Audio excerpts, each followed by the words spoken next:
Hello everyone. The topic we are going to see today is chromatography matchbox model. But before going to the actual model, you should first know what is chromatography, what is stationary phase, what is mobile phase, and what is a column. Now, chromatography you might be knowing is a separation technique wherein you get a mixture X plus Y, or there may be many components, you have to separate it out. Then stationary phase and mobile phase. So okay. What we are doing actually in chromatography is कि ये जो mixture हमें दिया है जिसमें suppose x plus y components है, इनको आपको सेपरेट करना है प्योर एक्स में और प्योर वाई में। तो आप इस मिक्सचर को क्या कर देते हो, स्टेशनरी फेज और मोबाइल फेज के बीच में प्लेस कर देते हो। स्टेशनरी फेज वो होती है जो मूव नहीं होती और मोबाइल फेज वो होती है जो मूव होती है।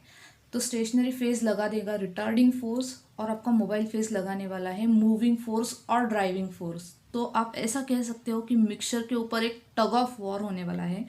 स्टेशनरी फेज उसको खुद से बांध कर रखने की कोशिश करेगा, मोबाइल फेज उसको खुद के साथ लेकर जाने की कोशिश करेगा। पर ये कहाँ पॉसिबल होने वाला है, तो उसके लिए हमें लगेगा एक कॉलम जैसे कि आपको पता होगा, एक ट्यूब होंगी या एक कॉलम होगा जिसके बीच में हम लोग क्या करने वाले हैं, उसके अंदर हम लोग स्टेशनरी फेज डालकर रखने वाले हैं। स्टेशनरी फेज के ऊपर हम लोग मिक्सचर प्लेस करेंगे और उसके ऊपर से हम लोग मोबाइल फेज पास करने वाले हैं। तो जैसे वो मिक्सचर की सोल्यूबिलिटी होंगी उसके बेसिस पे क्या होने वाला है, स्टेशनरी फेज और मोबाइल फेज के बीच आपका यह मिक्सचर बढ़ जाएगा। आउट ऑफ दिस टू जो भी स्टेशनरी फेज में सोल्यूबल होने वाला है वो स्टेशनरी फेज पर ही रहेगा एज इट इज़ इंटैक्ट, और जो मोबाइल फेज में सोल्यूबल है वो मोबाइल फेज के साथ नीचे नीचे नीचे की तरफ कॉलम से बाहर जाने वाला है। तो ये हो गया हमारा बेसिक क्रोमेटोग्राफी के बारे में। तो क्रोमेटोग्राफी से रिलेटेड आपको 3 कंक्लूजन्स या 3 रिजल्ट्स मिल सकते हैं या तो 3 केसेस आपको मिल सकते हैं। तो फर्स्ट केस हमारा है वो है मैक्सिमम सेपरेशन। मैक्सिमम सेपरेशन मतलब क्या, आपने ये जो मिक्सचर प्लेस किया वो आपको पूरी तरह से प्योर फॉर्म में अवेलेबल हो गया है। एक्स आपको 100% प्योर फॉर्म में ऑब्टेन हो गया है और वाई भी आपको 100% प्योर फॉर्म में ऑब्टेन हो गया है। पर ये कब होने वाला है, जब suppose when your x is soluble in stationary phase and your y is soluble in mobile phase. मतलब आपका ये जो 2 कंपोनेंट्स है आपके, उसमें से कोई एक कंपोनेंट पूरी तरह से कोई एक फेज में सोल्यूबल है और आपका जो सेकंड कंपोनेंट है वो पूरी तरह से कोई और फेज में सोल्यूबल है। तो इस केस में जब हम लोग कॉलम लगाने वाले हैं और मिक्सचर प्लेस करेंगे तो क्या होने वाला है, आपका एक्स कहाँ पर सोल्यूबल है, स्टेशनरी फेज, तो वो मूव नहीं होने वाला है। आपके एक्स कंपोनेंट्स बिल्कुल मूव नहीं होंगे, वो स्टेशनरी फेज पर ही रहेंगे।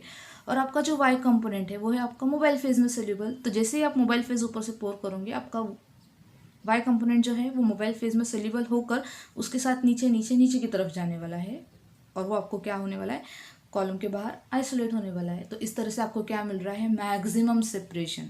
ये रेयर और एक्सट्रीम केस है, ऐसा हमेशा होता नहीं है, बहुत ही रेयर केस है। ओके, नेक्स्ट केस जो है हमारा वो है मिनिमम सेपरेशन और नो सेपरेशन। कई बार ऐसे भी हो सकता है कि आप क्रोमेटोग्राफी परफॉर्म कर रहे हो पर आपको उसमें से कुछ हाथ नहीं लग रहा है, आपको कुछ ही नहीं मिल रहा है, या आपको नो सेपरेशन मिल रहा है या बहुत ही कम क्वांटिटी में आपको कुछ सेपरेट होकर मिल रहा है। तो ये केस कब होने वाला है, when both x and y components are soluble in one of the phase and insoluble in the other phase. तो आपकी स्टेशनरी फेज है और मोबाइल फेज है। सपोज आपके एक्स और वाई पूरी तरह से स्टेशनरी फेज में सोल्यूबल है और मोबाइल फेज में सोल्यूबल ही नहीं है। तो ऐसे केस में क्या होने वाला है, आप कॉलम लगा दोगे, मिक्सचर प्लेस कर दोगे स्टेशनरी फेज के ऊपर, मोबाइल फेज पास करोगे। पर क्योंकि आपका मिक्सचर सिर्फ स्टेशनरी फेज में ही सोल्यूबल है, मोबाइल फेज में इनसोल्यूबल है, तो आप कितना भी मोबाइल फेज ऊपर से डाल दोगे, पोर कर दोगे, तो वो मोबाइल फेज के साथ नीचे पास नहीं होगा, वो स्टेशनरी फेज पर ही रहने वाला है। इस केस में आपको क्या मिलेगा, मिनिमम सेपरेशन या नो सेपरेशन, क्योंकि आप कितना भी ट्राई कर लो आपके एक्स और वाई साथ साथ में ही मूव होंगे क्योंकि वो सिर्फ एक ही टाइप के फेज में सोल्यूबल हो रहे हैं। ओके, और अब हम लोग देख लेंगे थर्ड केस, जो है आपका एक्चुअल वर्किंग केस। जब भी आप क्रोमेटोग्राफी परफॉर्म करेंगे आपके साथ यही होगा मैक्सिमम टाइम्स। ओके, तो इस केस में हम लोग क्या कंसिडर करते हैं कि आपका एक्स कंपोनेंट जो है वो इक्वली सोल्यूबल है दोनों भी फेज में, मतलब स्टेशनरी फेज में जितना सोल्यूबल हो रहा है उतना ही सोल्यूबल वो मोबाइल फेज में होने वाला है।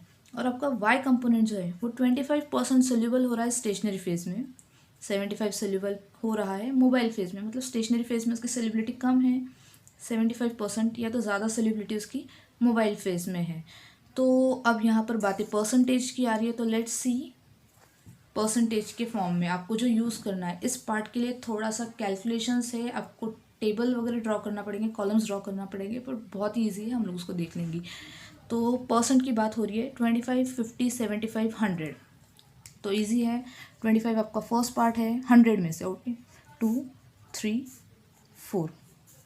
अब इसको हम लोग पार्ट्स में डिवाइड कर देंगे, फ्रैक्शंस में, क्योंकि 100 के 4 पार्ट्स होते हैं, तो हम लोग सबको डिवाइड कर देंगे 4 से, ओके। तो आप इस फ्रैक्शंस को रिड्यूस कर दो, 1/4 ऑलरेडी रिड्यूस फॉर्म है, ये होने वाला है 1/2, 3/4 और इसका होने वाला है 1।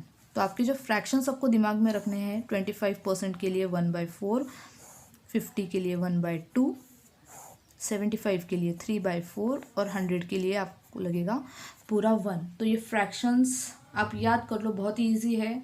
जब भी आपको एग्जाम में अगर ये क्वेश्चन आ रहा है तो आप आपके क्वेश्चन पेपर की आपके आंसर पेपर के ऊपर आप ये फ्रैक्शंस लिख के रख लेना, तो आपको कैलकुलेशंस में ज़्यादा ईजी होने वाला है। ओके, सो हम लोग हमारे थर्ड केस पे आ रहे हैं। ये थोड़ा सा कैलकुलेटिव पार्ट है या एक्चुअल अभी हम लोग देखने वाले। तो मैच बॉक्स मॉडल जैसे उन्होंने नाम दिया है, तो मॉडल उन्होंने कैसे प्रिपेयर किया है, मैच स्टिक आपके पास होगी घर पे, तो मैच स्टिक के आप कवर रिमूव कर लो, उसके जो बेस है उसको एक के ऊपर एक रख के ये मॉडल उन्होंने प्रिपेयर किया है। 2 साइड्स बताए हैं इसमें। तो ये जो लेफ्ट वाला पार्ट है वो है आपका स्टेशनरी फेज, और आपका जो राइट वाला पार्ट है वो है आपका मोबाइल फेज। अब हम क्या करते हैं, क्रोमेटोग्राफी में मिक्सचर स्टेशनरी फेज पर प्लेस करते हैं। तो इस स्टेशनरी फेज का जो फर्स्ट बॉक्स है, इसको हम लोग एक काम करते हैं, नंबरिंग दे देंगे। स्टेशनरी फेज को ऊपर से नीचे देंगे, 1, 2, 3, 4 और 5। मोबाइल फेज को यहाँ से ऊपर देंगे, 1, 2, 3 और 4। मिक्सचर कहाँ पर प्लेस करते हैं, स्टेशनरी फेज में प्लेस करते हैं। तो आपका मिक्सचर है x + y, ओके। और फिर हम लोग उसके ऊपर क्या करते हैं, मोबाइल फेस पोर करते हैं। अब तो कॉलम में आपको डायरेक्टली पता है, कॉलम में आप ऊपर से पोर कर दोगे, बट इस मॉडल में आप कहाँ से उसको मोबाइल फेस को डालने वाले हो, तो मोबाइल फेस आप लोग ऐड करोगे यहाँ से, ओके। तो जब आप मोबाइल फेस यहाँ से ऐड करोगे तो क्या होने वाला है, ये मैच बॉक्सेस जो है इन पे प्रेशर बनेगा और आपके बॉक्सेस एक एक यूनिट से नीचे शिफ्ट होंगे। तो ये जो अभी बॉक्स आपको यूनिट ऐसे डायगोनली दिख रहे हैं, तो मोबाइल फेस यहाँ से डालने के बाद क्या होने वाला है, ये 1 के लेवल को आ जाने वाला है, ओके। सो ये बॉक्सेस एक एक यूनिट से नीचे शिफ्ट हो गए। तो अब बॉक्सेस कैसे दिखाई दे रहे हैं आपको, आमने सामने दिखाई दे रहे हैं। ये वाला 1 और ये वाला 1 आमने सामने आ चुका है, 3, 4, ओके, 1, 2, 3 एंड 4। ये है आपका मोबाइल फेस वाला पार्ट और ये है आपका स्टेशनरी फेस वाला पार्ट। तो अब क्या होने वाला है, क्योंकि आपने मोबाइल फेस यहाँ पर डाल दी है, तो ये जो आपका x + y है, अब ये क्या होने वाला है, इसके आप फ्रैक्शंस होंगे या ये अभी पार्टीशन होने वाला है स्टेशनरी फेस के बीच में और मोबाइल फेस के बीच में। तो कैसे पार्टीशन होने वाला है, हम लोग ने कंडीशन ऑलरेडी देख लिया है। आपका x जो है वो 50% रहने वाला है दोनों भी बॉक्सेस में, और आपका y कैसे है, 25% स्टेशनरी फेज में, 75% मोबाइल फेज में होने वाला है, ओके। तो ये जो आपका x है, इसको क्या करना है, इस बॉक्स में और इस बॉक्स में आपको भरना है। पर कैसे भरोगे, x का 50%, क्योंकि वो इक्वली सोल्यूबल है। तो 50% का रेशियो क्या है, 50% का रेशियो है 1/2। यहाँ पर लिखेंगे 1/2x, यहाँ पर भी लिखेंगे 1/2x। ये इजी है, ओके। और अब रही बात y की, तो आप एक कैलकुलेशन के लिए मैं पेज ले लेती हूँ, y।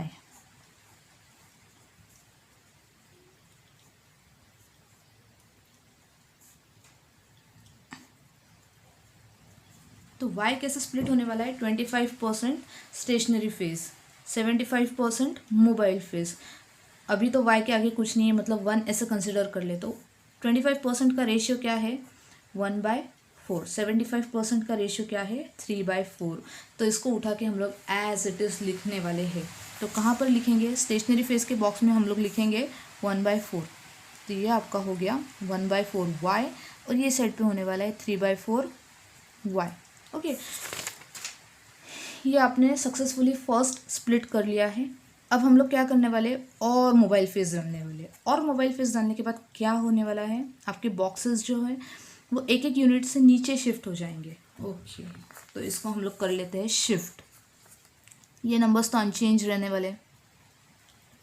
ये आपकी स्टेशनरी फेज है, ये आपकी मोबाइल फेज है, 1, 2, 3, 4, 5। बॉक्सेस कम ज़्यादा हो रहे हैं, आप उसका एग्जाम में ध्यान रखना कि आपके बॉक्सेस जितने भी आपने बताए हैं उतने ही रखना।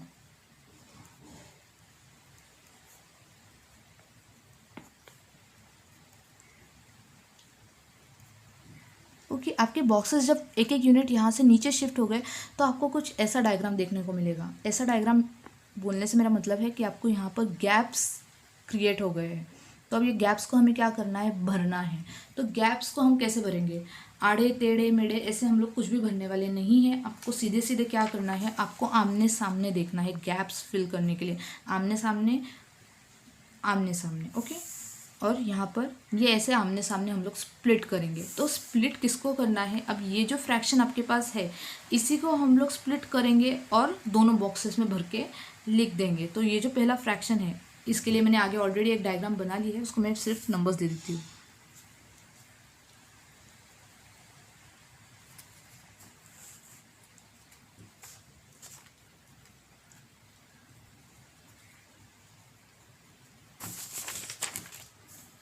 तो ये जो फर्स्ट फ्रैक्शन है हम लोग इसको इस पेपर पे लिख लेते हैं, 1/2x प्लस 1/4y। x तो हमें पता है कैसे स्प्लिट होने वाला है, 50% स्प्लिट होने वाला है। तो इसको अब हम लोग कैसे करेंगे, ये तो इजी था फर्स्ट वाला, एज इट इज़ आपने फ्रैक्शंस उठा के लिख लिए। पर यहाँ पर अब आपके पास ऑलरेडी 1/2 ये नंबर है, तो 1/2 आप ऐसा लिखोगे, इनटू 50% का रेशियो क्या है, 1/2। तो सिंपली आप इसको मल्टीप्लाई कर लोगे, 1/4। तो ये जो 1/4 है ये आप क्या करने वाले हो, दोनों भी बॉक्सेस में लिख लोगे, 1/4x 1/4x। ओके, और अब रहा ये जो 1/4y है इसको भी हमें स्प्लिट करना होगा, 25% स्टेशनरी फेज में, 75% मोबाइल फेज में। तो 1/4 एज इट इज़ हम लोग ले लेते हैं यही नंबर को। 25% का फ्रैक्शन क्या है, 1/4। 75% का फ्रैक्शन क्या है, 3/4। ओके, 4 4 ज़ा 16, 3 1 ज़ा 3, 4 4 ज़ा 16। तो ये 25% वाला पार्ट आप कहाँ पर लिखने वाले हो, स्टेशनरी फेज में, जो कि है 1/16y, 1/16y। ओके, और 75 का रेशियो क्या आया है, 3/16y। Okay, 3/16y। ये हो गया, आमने सामने हम लोग ने गैप क्रिएट कर लिया। ऑलरेडी ये जो फ्रैक्शन था उसको हम लोग ने और स्प्लिट कर दिया। अब नेक्स्ट ये वाला जो फ्रैक्शन है इसको भी हम लोग स्प्लिट करके क्या करेंगे, आमने सामने लिख लेंगे। तो इसका भी क्या है, 1/2x है, ऊपर भी 1/2x ही था और वो 50% स्प्लिट हो रहा था। तो यहाँ जो रेशियो है वही हम लोग यहाँ पर कैरी डाउन कर लेंगे। ओके, और अब ये जो है 3/4y के लिए हम लोग करेंगे, 3/4y, 25%, 75%, 3/4 इंटू 25% का रेशियो है 1/4, 75 का रेशियो है 3/4, 3 1 ज़ा 3, 4 4 ज़ा 16। ओके, 3 3 ज़ा 9, 4 4 ज़ा 16। तो 25% वाला रेशियो हम लोग स्टेशनरी फेज केस में लिखेंगे, ये स्टेशनरी फेज के लिए, ये मोबाइल फेज के लिए। आपकी स्टेशनरी फेज कहाँ पर है, ये वाली। तो ये हो गया 3/16y, और 75% वाला पार्ट जो है 9/16y। ओके, आप यहाँ तक भी करोगे एग्जाम में तो भी ओके है, नहीं अगर आप और नीचे जाना चाहते हो तो कोई प्रॉब्लम नहीं, वो भी बहुत ईजी पार्ट है। तो अब हम लोग क्या करेंगे, और मोबाइल फेज ऐड करने वाले, और मोबाइल फेज ऐड करने की वजह से क्या होने वाला है, बॉक्सेस एक एक यूनिट नीचे चले जाने वाले हैं। तो बॉक्सेस आपको कुछ इस तरह से दिखेंगे।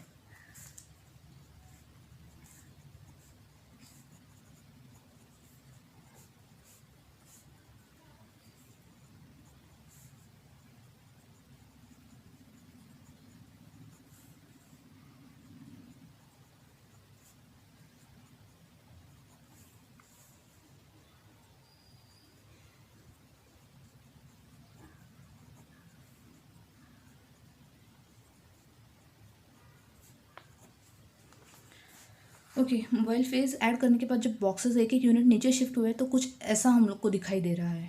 दो गैप्स यहाँ पर क्रिएट हुए, कहाँ पर, एक इस प्लेस में गैप क्रिएट हुआ है और एक इस प्लेस में गैप क्रिएट हुआ है। तो जैसे ऊपर हम लोग ने देखा गैप हम लोग ने कैसे फिल किया है, अगेन वैसे ही हम लोग गैप फिल करने वाले हैं। आमने सामने देखेंगे, इस फ्रैक्शन को और ज़्यादा स्प्लिट कर देंगे डिसाइडेड रेशियोज में, उसको यहाँ पर लिखेंगे। इस वाले रेशियो को और स्प्लिट करेंगे, डिवाइडेड जो भी फॉर्म है उसका, और उसको यहाँ पर लिख देंगे। अब और एक चीज़ ऐसी हो रही है यहाँ पर कि जो बीच के दो बॉक्सेस है 2 और 2, उनमें ऑलरेडी फ्रैक्शंस भरे हुए हैं, तो क्या हमें यहाँ पर कैलकुलेशन नहीं करना है क्या? नहीं, यहाँ पर हमको कैलकुलेशन करना पड़ेगा। कैलकुलेशन इसलिए हम लोग को करना पड़ेगा क्योंकि ये ऑलरेडी फिल हुए, जैसे ऊपर से बॉक्सेस नीचे शिफ्ट होकर आए हैं, ये वो फ्रैक्शंस है। अब ये फ्रैक्शंस आपस में मिलके फिर से पार्टीशन होंगे और फिर हमको उसे लिखना होगा। ओके, तो इस बॉक्स को हम लोग लास्ट में ले लेंगे। सबसे पहले हम लोग देख लेंगे ये वाला पार्ट। ओके, उसके भी बॉक्सेस मैं यहाँ पर बना देती हूँ।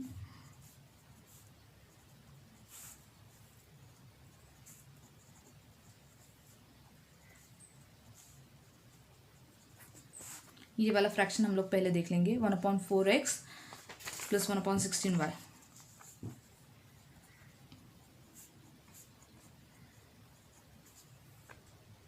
इसका हमें करना है 1/4 का करना है 50%, तो 50% का रेशियो है 1/2। तो सीधे सीधे क्या कर लेंगे हम लोग, मल्टीप्लीकेशन, 1 1 1 4 2 8x। तो इसको हम लोग लिख लेंगे 1/8x 1/8x प्लस और प्लस। वही अगर आप नीचे देखोगे यहाँ पर x का फिर से 1/4 ही है, तो आप यहाँ पर भी लिख लो 1/8x plus 1/8x। Same pattern से उसका ये होने वाला है। ये 1/16y, एक बार 25%, एक बार 75%, तो आप रेशियो लिख लो 1/16 1/16। 25 का रेशियो है 1/4, 75 का रेशियो है 3/4। 16 4 ज़ा 64, 3 1 ज़ा 3, 16 4 ज़ा 64 y। तो ये 25% वाला रेशियो हम लोग स्टेशनरी फेज में लिख लेंगे 1/64 y, और ये हो गया है 3/64 y। ओके, अब लास्ट वाले फ्रैक्शन पे हम लोग आते हैं। ये इसका हम लोग ने x पार्ट जो है वो ऑलरेडी स्प्लिट कर लिया है। यहाँ पर 9/16 को हम लोग स्प्लिट कर लेंगे, 9/16 y, इसको हम लोग स्प्लिट कर लेंगे, एक बार 25% से, एक बार 75% से। तो ये रेशियो को एज इट इज़ लिख लेंगे 9/16 9/16। 25 का रेशियो है 1/4, 75 का रेशियो है 3/4। 9 1 ज़ा 9, 16 4 ज़ा 64 y, 9 3 ज़ा 27, 16 4 ज़ा 64 y। 25% वाला पार्ट स्टेशनरी फेज में लिखेंगे, मतलब यहाँ पर। ओके, 9/64 y, और ये हो गया 27/64 y। अब रही बात बीच की, तो बीच में हम लोग क्या करने वाले हैं, बीच में ऑलरेडी हमारे पास वैल्यूज़ है, तो वैल्यूज़ को पहले हम लोग सेम जो टर्म्स है, मतलब x को x के साथ ऐड कर देंगे, y को y के साथ ऐड कर देंगे, एक ही फ्रैक्शन हम लोग लेकर आ जाएंगे उससे, और फिर उसको हम लोग करेंगे स्प्लिट। तो अब यहाँ पर क्या है, आपके पास क्या है, 1/4x 1/4x ऐड कर लो, 1/4x प्लस 1/4x, इसको आपने कर दिया ऐड।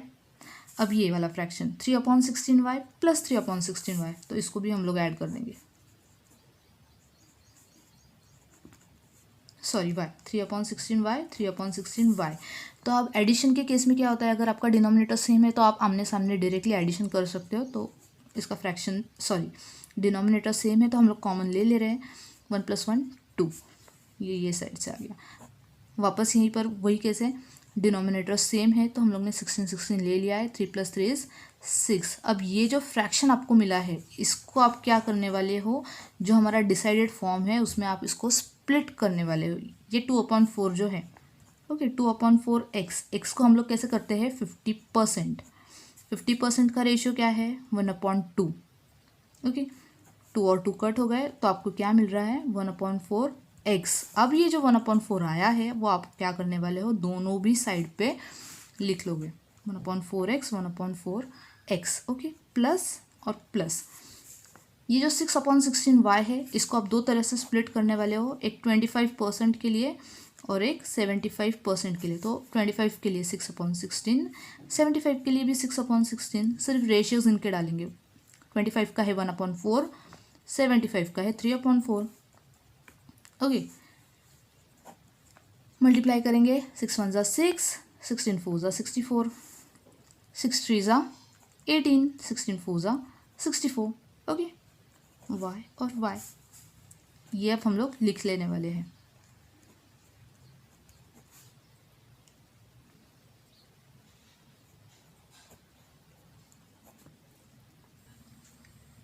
तो ये आ गए आपके रेशियोज़, और जहाँ पर भी आपको और रिड्यूस कर पा रहे हो आप रेशियोज़ तो उनको कर सकते हो। फॉर एग्जांपल यहाँ पर हम लोग देख लेते हैं, ओके राइट, 6/64, तो अगर इसको हम लोग 2 से और ज़्यादा रिड्यूस करना चाहते हैं तो 2 3 ज़ा 2 3 ज़ा 2 2 ज़ा, तो ये हो जाने वाला है 3/32।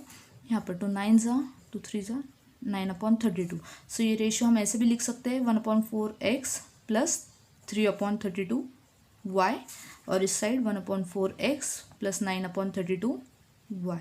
तो ये इतना ईजी था। आप इसको वाइस वर्सा भी प्रैक्टिस कर सकते हो, जैसे अभी हम लोग ने लिया है x 50%, y 25% स्टेशनरी फेज में, 75% मोबाइल फेज में। तो अगर आपको प्रैक्टिस करना है तो आप क्या कर लोगे, ये जो x 50% लिया था इसको आप कर दो y और इसको आप कर दो x, तो इससे भी आप वापस से प्रैक्टिस कर सकते हो।